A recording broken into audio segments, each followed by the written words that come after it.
Ayon po sa datos, ayun nga, bumaba ng hanggang 50% yung tourist arrivals. Pag-usapan natin yung Quick Response Fund, part of that, dyan nyo rin kinukuha sa kita ng inyong lugar, ano, yung napupuntang budget na pinantutulong din. Gaano kabigat po ito sa kita ng lungsod? Mabigat. Mabigat na mabigat kasi unang-una, para at least makatulong ka sa ating mga naapektuhan, vulnerable sectors at yung lalo-lalo na yung mga MSMEs na dating maasa talaga to sa tourism, because ito yung mga tourism sector namin eh. Yes. Talagang kailangan magbigay ka ng tax relief that would significantly impact our revenue, no?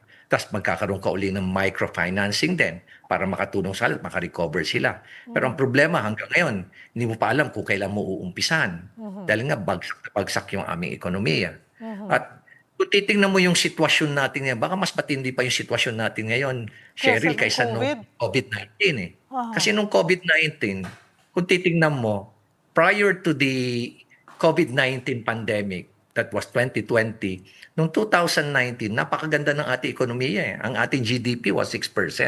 Di ba? Pero ngayon, ang ating GDP, 4%. At kung titingnan mo yung trend noong 2025, pababa. Di ba? So, mas matindi pa siguro, patas na-aggravate pa nitong war in Iran.